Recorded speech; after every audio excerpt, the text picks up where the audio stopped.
Oh, dude, Ruch's here. Hey, Ruch. Go ahead and start recording, dude. We're already. Oh, come on, Ruch. What is there to set up, dude? Did you download it?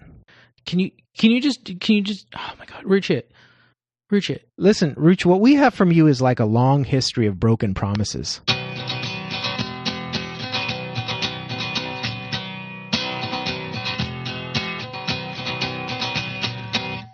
Oh, okay. So let's do some follow-up from the last episode. And I'm going to cut this to be at the beginning of the episode. So let's sort of pretend we hadn't just had a whole conversation.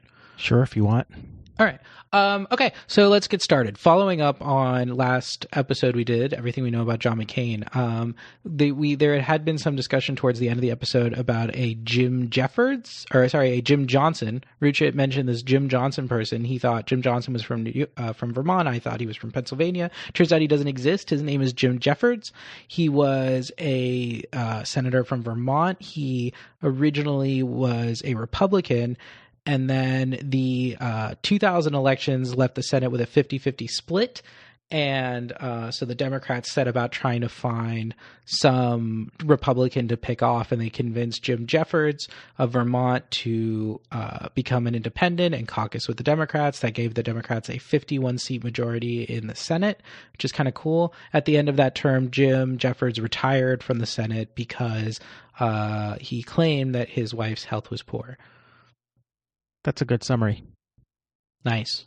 Also, last episode we talked about this Aaron Burr thing. So Aaron Burr sort of raised an army to fight a war of insurrection against the United States, but actually we talked about that as a Supreme Court precedent. Actually, that was a circuit court opinion, but it was written by John Marshall, the Chief Justice of the U.S. Supreme Court. Back then, Supreme Court judges also would sit in on circuit panels.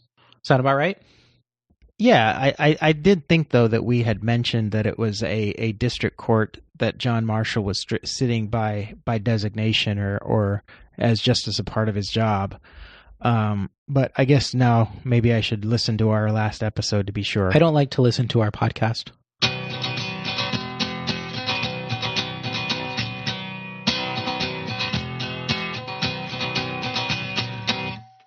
We're going to try to do a quick episode. This is going to be everything we know about some stuff. It's going to be good. Probably good. Everything we know about what's been going on in the country. Yeah. Everything we know about Planned Parenthood and guns. So Ruchit is like, immediately after we stop recording, apparently is like setting sail for India. He has like signed up to row in the galley or something. I have. That's absolutely true. And it'll be a long trip, but I hope that over the oceans I'll have internet access and we'll be able to record episodes while I'm at sea. Let's get right into it. Let's talk about the Fourth Circuit. So the Fourth Circuit says that we probably ought not to have a Second Amendment. Does that sound about right, Tom? That's close. That's close. So what is the Fourth Circuit? Why do we have 4 or even more than 4 circuits? Tom? Well, the circuit courts are the intermediate courts of appeal right before you get to the Supreme Court of the United States. And a few years ago, the Supreme Court decided that we have an individual right to possess firearms under the Second Amendment. And that what was at the name time, of that case? That was Heller. DC versus Heller. Yeah, okay. The Heller case. And at the time, that was a pretty controversial case because there had been a long line of cases and a long line of history saying, well, no, what the Second Amendment actually does is protect a militia's right or a collective right to firearms, not an individual. Like AJ doesn't have an individual right to own a gun. But in Heller, that the court decided otherwise, and that's the law of the land today. The issue in the Fourth Circuit is, well, look, what kind of guns does AJ have the right to bear, right? And in the Fourth Circuit, they had a couple of guys who wanted to own what are called assault rifles, AR-15s. And the issue is, well, does the Second Amendment protect their right to own those? Because Virginia had passed a law basically saying that you can't own these assault-type weapons. And you also can't own large caliber magazines that can do a lot of harm to a lot of people in a very short period of time. That's sort of the procedural and I guess legislative background that gives rise to this Fourth Circuit opinion. So I love the caption of this case. We've got some good names on here. Some of the named plaintiffs are Winks Sporting Goods Incorporated, Maryland Shall Issue Incorporated, National Shooting Sports Foundation Incorporated, Sean J. Tardy, Matthew Godwin, and the defendant is Larry Hogan, who is the governor of the state of Maryland.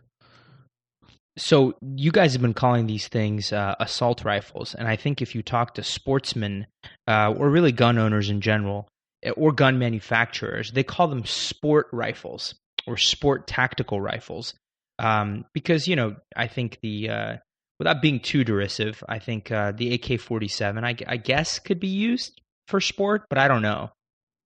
Maybe not.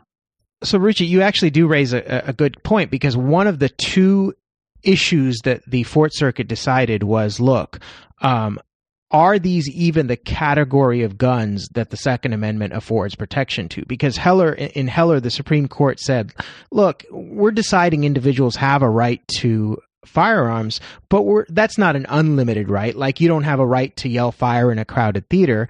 Or to a tank, maybe. Yeah, you don't have a right to a tank or a bazooka. And one of the things that the Heller specifically said is that you don't have a right to military-type weapons like an M16. And so one of the crucial decision points in this Fourth Circuit opinion is, look, this AR-15 is basically an M16. The only difference between an AR-15 and an M16 is that the AR-15 is semi-automatic, whereas the M16 is fully automatic. And I guess for those who aren't gun fans, a fully automatic gun, when you press down on the trigger, you can have a steady firing of bullets, whereas with a semi-automatic gun, you press down on the trigger, one bullet fires, and then it automatically reloads the next bullet. And in order to fire that, you have to press down on the trigger again. So that, like, for all intents and purposes, and I actually did some background research into this. Like, I asked a couple of friends who are really into guns, like, is that really the only difference between the AR-15 and a gun like the M16, which the Supreme Court says, look, that's not covered by the Second Amendment? And they said, yeah, like, practically speaking, yeah, that is the only real difference between the AR-15 and the M16. Now, in this case, the Fourth Circuit did say, well, look, in terms of how many rounds you can get out, you can, with the M16, you can, a fully automatic weapon, you can get out an entire magazine within 2 seconds. And with the AR-15, you can get out that same number of bullets in about 5 seconds. So that difference isn't really significant. And to contextualize that, because magazines come in different sizes, this is the 2 seconds and 5 seconds measurement is for a 30-round clip.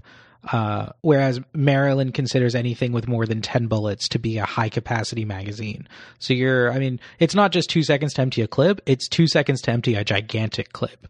Yeah. Well, and so the other thing that I will add on that front is, when I asked folks that actually knew a lot about guns, who regularly fired guns, about that fact, they said, well, look, if you're an expert marksman, yeah, maybe within a semi-automatic, you could get out an entire 30-round clip in 5 seconds. But the average person probably can't get out, 30 rounds in 5 seconds. But the follow-up question maybe I should have asked is, how long does it take an average person to get out 30 rounds with a semi-automatic? Because if it's 15 seconds or 30 seconds, well, that's still not a very long time, right? Well, and this is actually, I think, a key question in the court's analysis. So one of the things the court did say is that in mass shooting situations, so like in Arizona where Congressman Jeffords was shot, or in Newtown, Connecticut, the assailant is usually actually subdued while the assailant has stopped shooting in order to change magazines. And so the one of the things that the Court of Appeals is talking about here is with lower capacity magazines, the assailant has to reload more often, and it provides more opportunities for law enforcement to subdue the assailant. So these are the comparisons in how many bullets you can fire at a time, how often you have to reload, things like that seem to be key facts in the qualitative analysis that the court is undertaking under Heller to decide what guns are similar enough to be like M16 rifles, to use the language from Heller. It's so interesting that we're talking about, these differences between 2 seconds and 5 seconds and 10 seconds. And I know the court has to do this type of analysis given the Supreme Court precedent.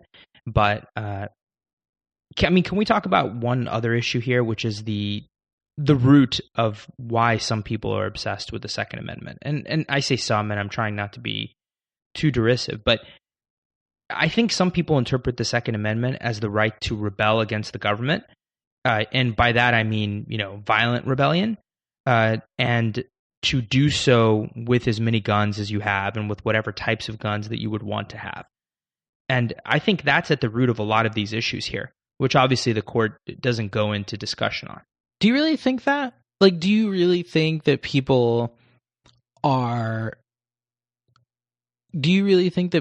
concerned about their ability to rise up in rebellion against the government? Or do you think it's sort of a tribal affiliation, right? Like, we are people who care about preserving the right to rise up against the government, not that I'm ever actually interested in doing it. I think that's a little bit of a distinction without a difference, you know what I mean? Which is, I don't think most gun owners think about guns that way. I know a lot of gun owners, and I don't think they think of guns as, we need to have them in case the government gets out of control and then we can rebel.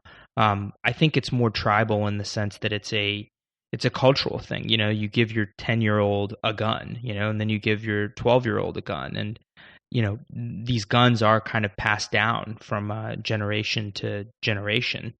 And I don't know if it's just a raw emotional thing, but I do think for some subset of the population, any infringement on the right to bear arms is effectively an infringement on the right to rebel against the government. Well, and I will add to that I know several people who, whether the question of whether they believe it or whether it's actually true or not is different than whether they believe it. Because I think there are a lot of people out there who do believe the Second Amendment is basically just a proxy to protect that right to rebel against the government. I've heard that a lot. But the Supreme Court doesn't agree with that, right? Like the core right protected in Heller is some sort of right to home defense. Has nothing to do with rebellions. Yeah, sure. But just because that's how the Supreme Court looks at it doesn't mean that's how the vast majority of gun owners look at it. Right? Yeah. Unfortunately, our listenership on our podcast is not yet at the point that, people will know how the Supreme Court looks at it. And then as a result, through us, obviously, as podcasters, and then they will agree with it. You know what I mean? It's just listenership's not there yet, AJ, I think is the point. Yeah, I guess.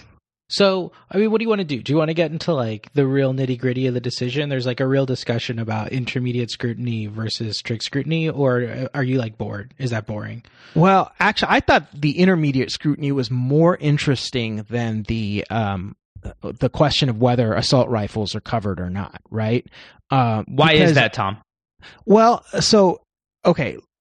Just as background, we talked a little bit about this last episode, but when the court looks at fundamental rights, those rights granted in the Bill of Rights, for example, the right to free speech, that sort of thing, the court uses what's called strict scrutiny at the core. And that's, whether a right, when a right is being infringed, does the state have a compelling interest, and does the state regulation of that right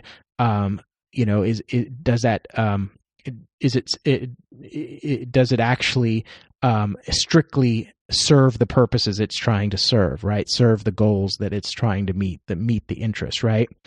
And let's imagine for a second that the Supreme Court, because the Fourth Circuit can't really decide this question. I mean, I know they're deciding this question. They're saying, well, look, when you're looking at whether a restriction on guns is a valid restriction under the Second Amendment, you're going to use what's called intermediate scrutiny. So it's not quite strict scrutiny. You don't have to look for a compelling interest, but the state has to have some substantial interest. And it's not the type of interest where we're just going to give the state a free pass called rational basis test, right? So it's somewhere in between. So the Fourth Circuit decides it's intermediate scrutiny, right? But at the end of the day, it's going to have to be the Supreme Court that's going to have to come down and tell us, okay, it is or is not intermediate scrutiny, it is or is not strict scrutiny, or whatever level of scrutiny. But let's forget that for a second, right? Let's assume for the second that the Supreme Court decides that the right under the Second Amendment should be governed using a strict scrutiny standard, the highest standard for protecting individual rights we have in our laws, in our constitutional legal system, right? Can you imagine the optics of that when gender discrimination is judged at an intermediate scrutiny level, but the right to the Second Amendment is judged at a higher and more strict standard than gender discrimination? Like, just optically speaking, I think the court's going to run into some problems. And that's not a comment on whether it's legally the correct way to do it or not. I'm just thinking, just from terms of politics and optics, I just can't see that sitting so well with a lot of people. Tom, I hadn't thought about that angle, honestly.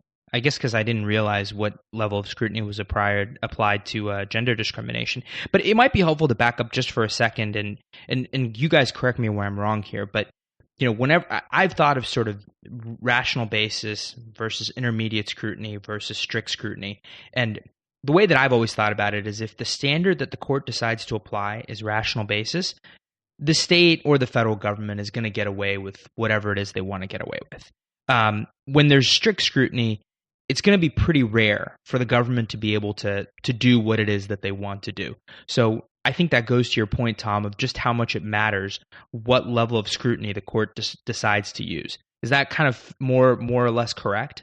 No, that's more or less correct. I mean that's almost 100% correct, right? Like, if it's a rational basis test, the bar is so low, the courts are basically deferring to the legislature on issues of rational basis, and this is reserved for those sort of like things that don't affect fundamental individual rights, things that are like the regulation of prices, for example, the regulation of tariffs or that sort of thing. Like, the courts are like, look, that's not our area of expertise. It doesn't really affect the individual rights of any insular minorities or any groups of people that can't protect themselves through the political process. Therefore, we're just going to defer to the legislature on that. But as an interesting side note, the sodomy cases, the gay marriage case, well, arguably also the gay marriage case, is decided on a rational basis test, meaning that when the Supreme Court struck down Texas laws saying making sodomy illegal, they said that there's no rational basis for this, and the only reason that Texas made sodomy illegal was to go after homosexuals. And same for Obergefell, I think. In Obergefell, when the court said that there was a right for same-sex couples to marry in the United States, the court was relying on a rational basis analysis. So they said that there was no legitimate government interest in denying marriage to same-sex couples. Yes, yeah, exactly. Like, I don't think I'd have to reread that opinion, but I don't think they ever came out and expressly said, look, we're using rational basis, but using the words legitimate government interest. That's basically like saying, look, we're using rational basis test, and that is the lowest barrier to a government regulation, whereas strict scrutiny is often described as strict in theory, fatal in fact. So to summarize, laws affecting same-sex relationships, that's rational basis, the least strict form of review. Laws affecting gender discrimination, intermediate scrutiny, somewhere in between. But the dissenting judges in this Fourth Circuit opinion, guns, that's the big one. That's strict scrutiny. I don't know how the Supreme Court is going to decide one way or the other what scrutiny should be applied to the Second Amendment, but just optically speaking, like it's pretty rough, right? Like, like how do you just the optics of it can't sit well with a large population of people, and maybe I'm just assuming a lot about how women would look at this, but like, I don't know. You guys talk, tell me what you think. Yeah, I think that's right. I mean, I think that would sit pretty poorly. I'm interested to know whether there will be facts that are presented, and maybe they already have been presented, but about the utility of an AR-15 or some of these other guns for self-defense. And by that I mean, how heavy are these guns? Can anyone carry these guns? How hard is it to shoot someone with one of these guns as compared to a pistol or compared to a concealed handgun, which I think was at issue in the Heller case, right? Wasn't it a concealed handgun? Yeah. Well, I think the ease of the ability to shoot someone is something that cuts against the folks that wanted the Second Amendment protections on these guns. In terms of self-defense, I'll say two things and I'll shut up. One, the proponents of the weapons, the proponents of the guns, the individuals, couldn't cite any examples to the court of these weapons actually being used in self-defense in any like news report or any story or any example like that. And then the second thing is that that these guns, it's not necessarily the heaviness of it, but like they're the most popular guns out there on the market. I think both by number but definitely by percentage of sales, right? So there are a lot of gun owners that have this weapon out there. And so the argument of the pro-gun folks in this case was, look, the reason a lot of folks have this is to do core Second Amendment things, right? To hunt, to protect themselves, right? And if you look at and this is their argument, if you look at the number of shootings with these guns, right, it's sort of disproportionate, right? There are fewer shootings, or there are more shootings with these guns, but there are more of these guns out there, so it would make sense. Tom, I have a question for you. Mm-hmm. So Tom actually has clerked at a circuit level court. And so I'm always intrigued by what goes on inside of these sort of institutions. But when I was reading the slip opinion, the opinion from the Fourth Circuit, the opinion gives a recitation of Heller, which is typical. Usually when a court gives a judgment, it first sort of summarizes the precedent laws that it's relying on and the standard that it's going to use in analyzing the case. So the court is laying out the Heller precedent, and they're giving a recitation of what happened in Heller and what the holdings are and how they're following those holdings. And the recitation of Heller, from my reading, was like super sarcastic. Like I got the impression that there's some law clerk sitting around in like Baltimore or whatever who just like really hates Heller. And I was wondering, like, I mean, in your experience, is that something that like can slip through the cracks? Like how did all these judges sign on to this?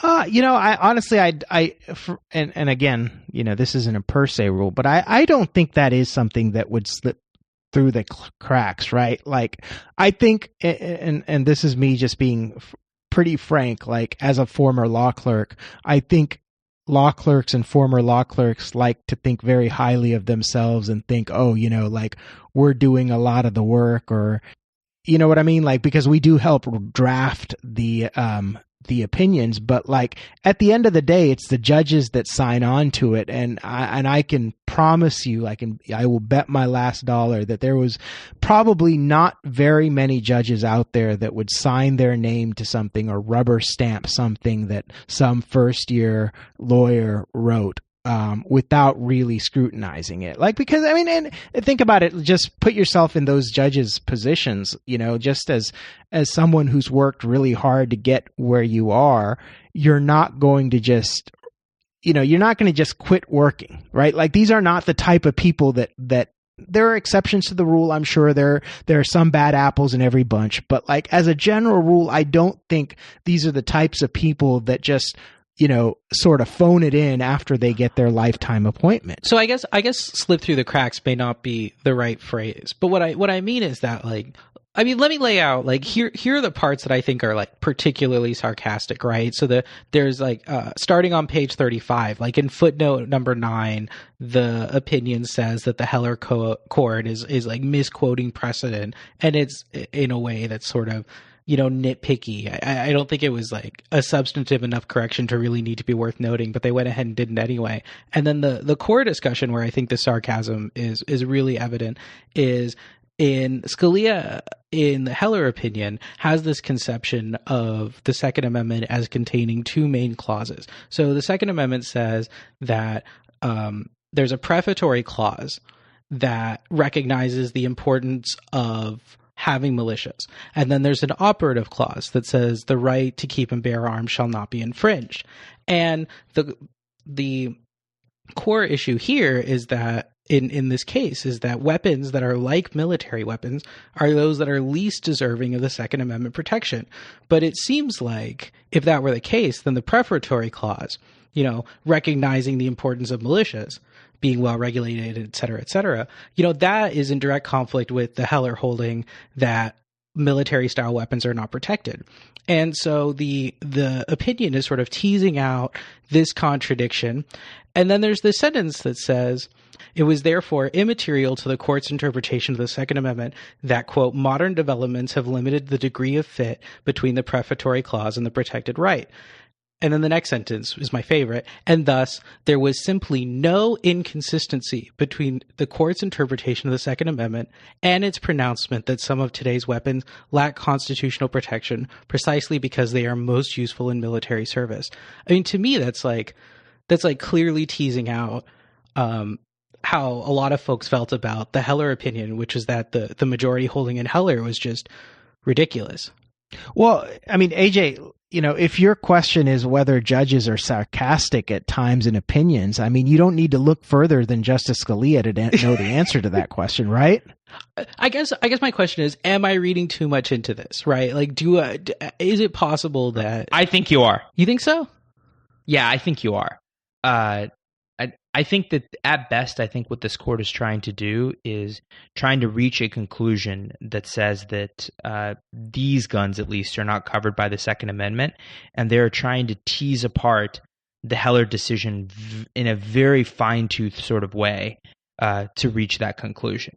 And I'm not saying they're wrong, but I think that's their purpose more than to be sarcastic or to attack the Heller court. Well, I kind of think they're doing both, right? I mean, I think they're sort of they're demonstrating this maximum fealty to the Heller decision. It is a greater show of fealty to obey this decision, even after acknowledging how ridiculous some of it is, right?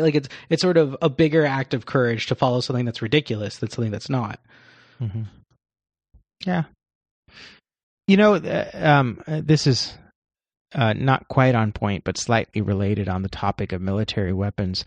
One other thing that as I was talking to folks that own a lot of guns, said is this test that sort of Heller maybe previews and the Fourth Circuit takes, the question of whether these guns are the type of guns that are military, like reserved for the military, like the M16, or reserved for civilians, like a pistol, for example, is that all guns at some point were used in the military, right? Maybe not every single one, but the vast majority of guns are military guns. It just depends on where in history you're examining the military, right? Yeah. That's a great point. That makes sense. So, I mean, the point there is maybe this test of, well, is this gun a military weapon or a civilian weapon is not the right test to apply in determining whether a gun deserves Second Amendment protection or not. But again, that's not for the Fourth Circuit to decide, right? That's a Supreme Court. The Supreme Court has to come down and say, well, what's the right test? I think that's thinking about it from the opposite direction from the way the court is approaching it, right? So what the court is saying is that the core Second Amendment right is a right to self-defense. So they're ignoring keeping arms for arms' sake, in a way where we sort of protect speech for speech's sake. The court is not protecting arms for arms' sake. There's no right of insurrection or anything. The core Second Amendment right is a right to self-defense. And what the court says is that they're applying a means ends analysis, so that the means and ends have to be proportional to each other. So the level of scrutiny applied to the government in this case was fairly minimal, even within the context of intermediate scrutiny, because of the court's view that the burden that Maryland was placing on the self-defense right was particularly light, that these assault style weapons are particularly removed from the core self-defense right that's being protected, right? So I think they're actually getting at this useful for military versus not useful for military use distinction from the opposite direction that you may have been thinking about it. Maybe. But, they do spend quite a bit of time discussing the different, whether this is a military weapon or not, right? I don't know. Rooch, where do you land on this? Should we still have guns? I think we should. Like a lot or just a few? Well, so here's the thing. I think if you talk to any gun owner and you ask them how many guns they have, there's a decent chance that the answer you're going to get is a couple less than I would like to have. And and that is true whether they have 13 or 14 guns or how many more. So I've been to people's houses where they have more guns than plates, and it's not like they don't have a full set of silverware. You can eat off of a gun. Yeah. You don't need plates when you've got enough guns. Well, I think my point is more that you can have a full set of silverware and plateware, I guess, and still have more guns than plates. So guys, I wanted to talk about for a minute the economics of guns, because I've been looking at this a little bit more recently for various reasons. But I don't know if you guys knew, but it was a surprise to me. But until Barack Obama became president, there were about 4 million guns a year sold in this country, plus or minus a few hundred K. So some years it was 3.5 million, some years it was 3.7, but really it was almost never more than 4 million guns a year. So that was the case for 40 years straight. We really never sold more than 4 million guns a year. Not during the crime wave that we had, I guess, in the 70s and the 80s. We sold about the same number of guns. They really didn't tick up. By 2013, we were selling almost 10 million guns per year in this country. How many million? 10 million. Wow. So in the first 4 years of Barack Obama's presidency, we went from about 3.8 to 4 million guns a year sold to 10 million guns per year. I have a follow-up question. Go ahead. How much of the increase in guns has been from Congress continually loosening the controls on gun sales? So the Congress allowed the assault weapon ban the federal assault weapon ban to lapse. Congress has also continually tightened how law enforcement can go about enforcing the Brady Act. So they have continually reduced the time that stores have to keep track of who sold guns to whom. And considering that most of the guns used in crimes, to my awareness at least, are the results of straw purchases, and that Congress has been particularly keen on reducing the enforcement of cracking down on straw purchases. How much of that increase in guns has just been about Congress wanting there to be an increase in guns, and how much of that do you think is sort of social change? So I don't know, but here's my thought. My thought is that even before the Brady bill, I guess in 1993 or 1994, the number of guns sold didn't really go down after the Brady bill as compared to before the Brady bill. So I just don't think it was Congress. I actually think it was people were scared, and wrongfully so, since Barack Obama didn't take away anybody's guns as far as I can tell. But they were scared they were never going to have their guns. And I think this was something that the gun industry absolutely loved. And so, I think you're starting to see this. So if on the economics of guns for a moment, you're starting to see. So I think 2 weeks ago, a major gun retailer declared bankruptcy because anecdotally, sort of what at least I've been hearing is that gun sales have basically dropped off of a cliff. People have stopped buying guns. If you look at the sales at Cabela's, those sales have gone down substantially. If you look at sales at like Bass Pro Shops, those sales have gone down, quite a bit just since the election, And so I think this is a big problem for the gun industry. And, being a little bit of an economic cynic here, I think the gun industry is going to need to find something else to talk about to convince people that they need to go buy guns and they need to go buy those guns now. I mean, or they could start trying to sell guns to the all the folks being rounded up by the deportation squads. So, actually the big growth market for gun makers and the reason they're optimistic is because of women. Women are actually like buying guns at a really rapid rate. And so there actually has been a huge growth in the number of like female gun owners and the amount of guns that they're buying like over the last like 5-10 years. Tom, what do you think?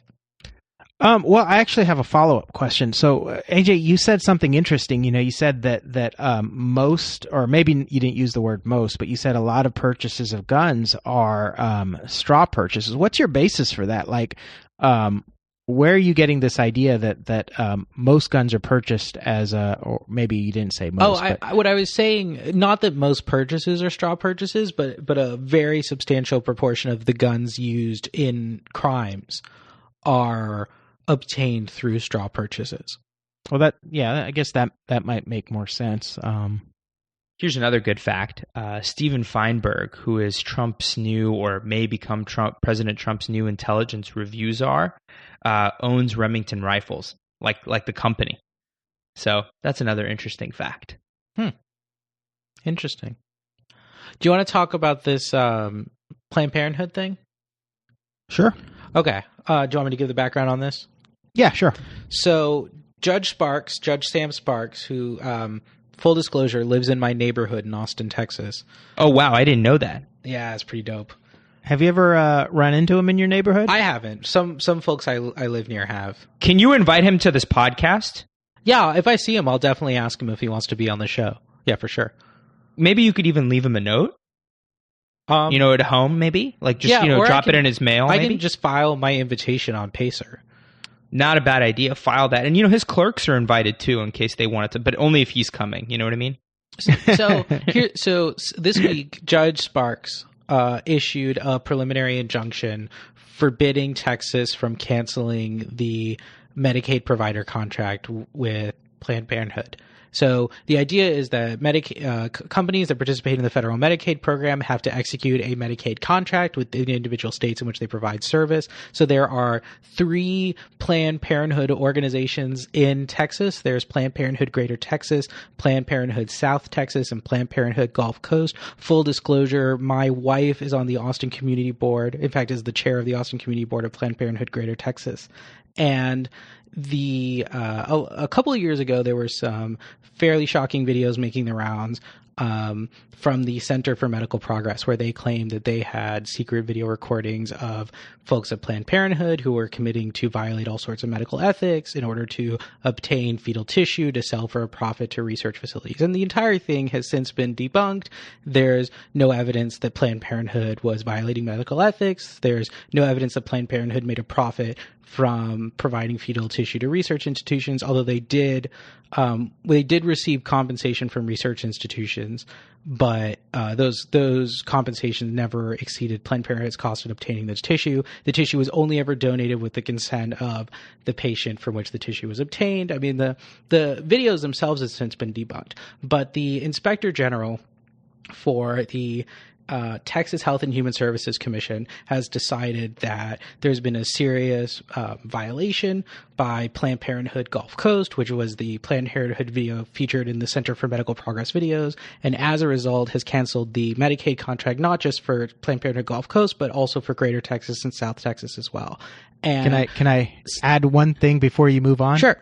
one of my favorite lines from this opinion about the videos are the basis of the state action canceling the contract. One of my favorite lines from this opinion is, to summarize the CMP video, for those who are not blessed with 8 free hours to watch it, the vast majority of the footage concerns conversations between Ms. Farrell and 2 anti-abortion activists during the April 9th, 2015 visit. I know, that's some real Sam Sparks. Sam Sparks is sort of famous in the local bar for excoriating, really just anyone. I mean, anyone that crosses the transom. He really doesn't like bad legal advocacy, and he doesn't really tolerate fools. And, Judge Sparks goes out of his way, I feel like, to point out just how sloppy the state's lawyering was on this part. So, for example, I think Sam Sparks, I think, is sort of, on a personal level, like sort of deeply disappointed that the Health and Human Services Commission Inspector General relied principally on consultations with a sports medicine doctor for reaching the conclusion that Planned Parenthood had violated medical ethics. And that sports medicine doctor actually admitted that the doctor's understanding of abortion procedures was that of a layperson's. The Texas cites multiple unrelated federal rules to suggest that there's some sort of problem with Planned Parenthood's procedures on this issue.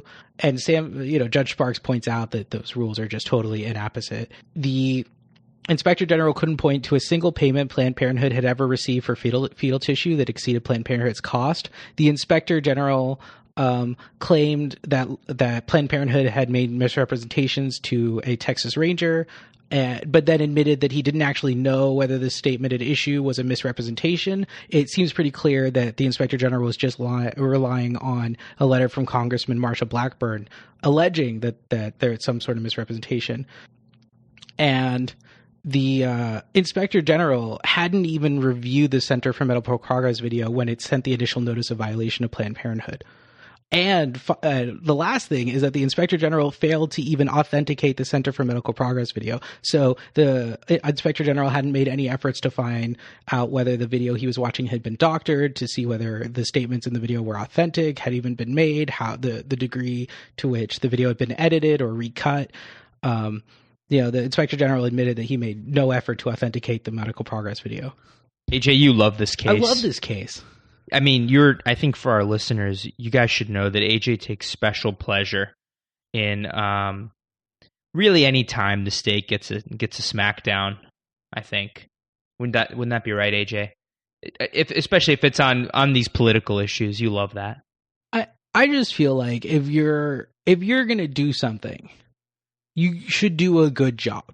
Like, just period. Like, whatever it is that you're going to do, like, try hard.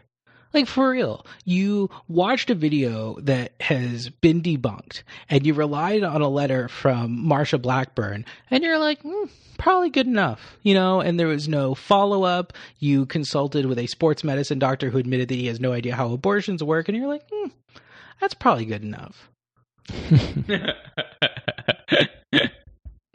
I as a lawyer, I just find that, like, deeply offensive. Like, how is this person a lawyer?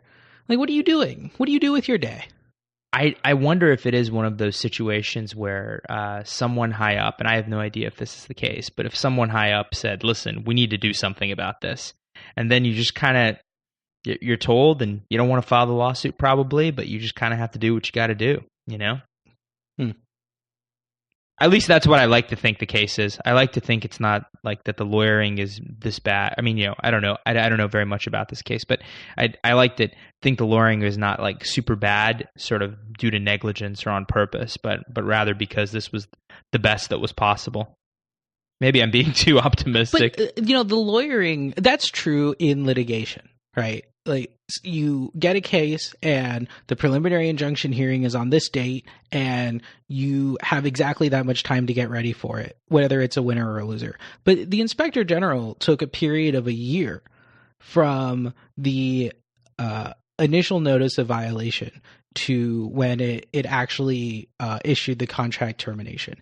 And in fact, the Inspector General's office, when it issued the initial notice of violation, admitted, so the case actually made it onto Judge Sparks' docket after the initial notice of violation.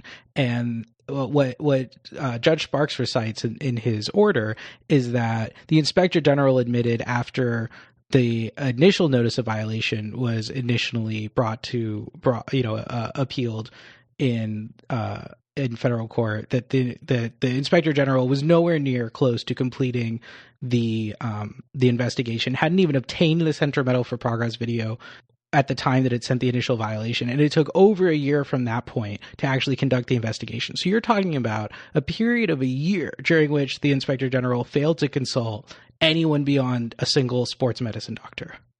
I tend to agree with Richard on this one. I think this might be a case of this is the best they have. Like if they did take a year, to work this case up and this is what they produce.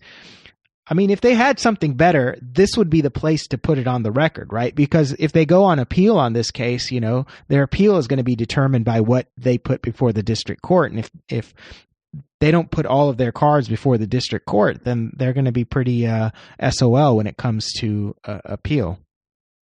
I just feel like they could have done a better job before they ended up in district court. Like they could have papered up the administrative violations that were conducted at the Health and Human Services Commission before it was time to lay your cards out for the district court. I mean, what administrative violations though?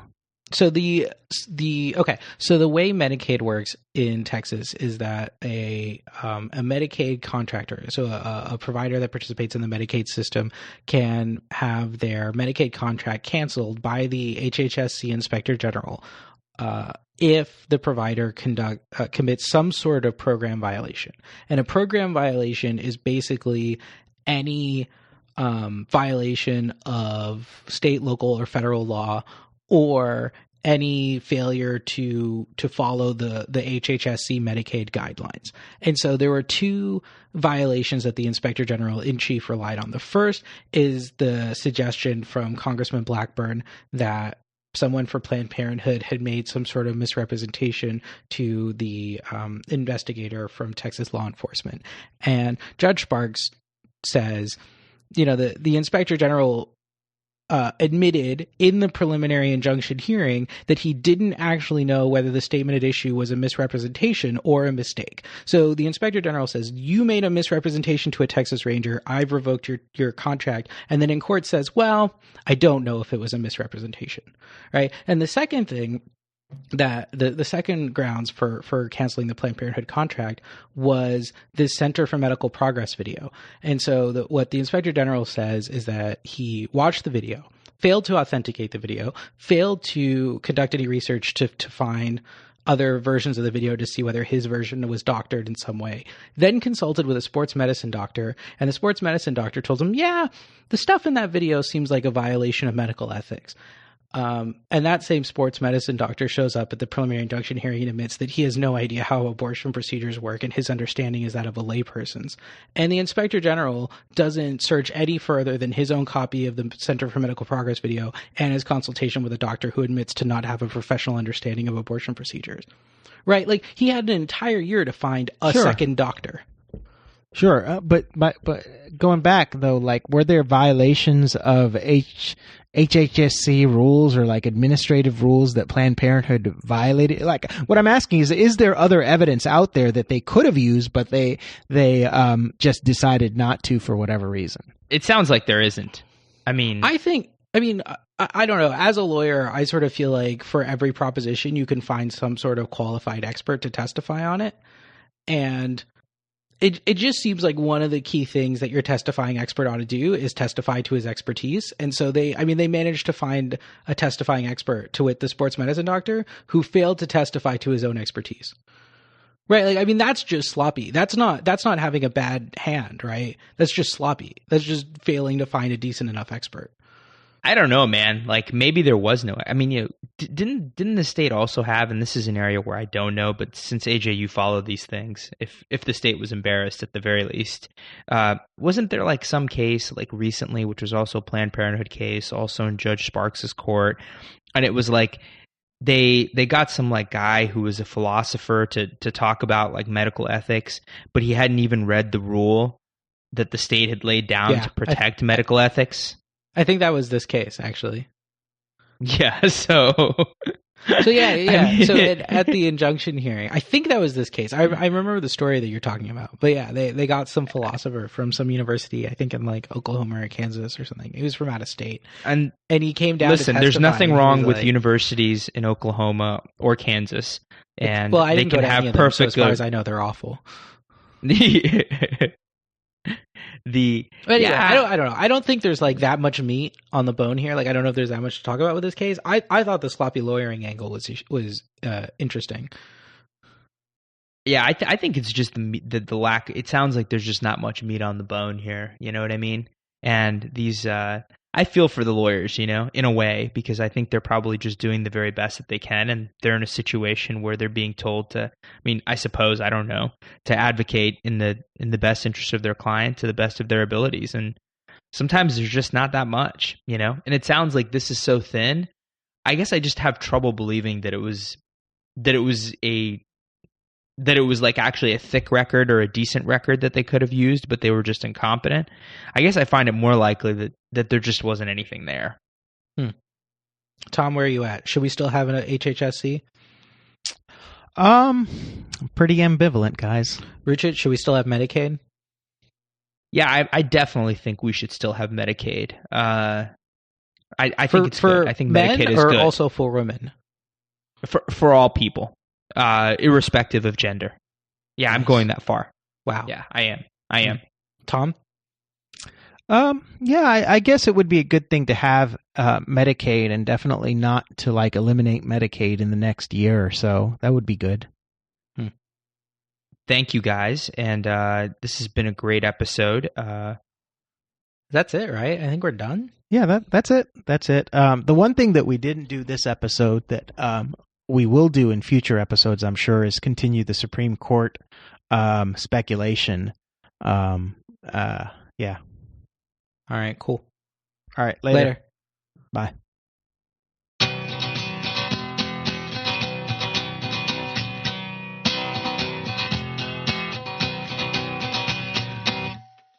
Before we go on, my interest is really in the Third Amendment. And I'm a little surprised that's not on today's agenda, but maybe for another show. The Third Amendment, the thou shalt not quarter soldiers during times of peace. The most effective. That's exactly amendment right. The ever? most effective amendment ever. And I've got some extremely good trivia for you. The Second Circuit is the one that covers New York, right? Yeah. Okay. The Third Amendment actually has been incorporated against the states through the 14th Amendment, but only by one circuit, the Second Circuit. What was the case?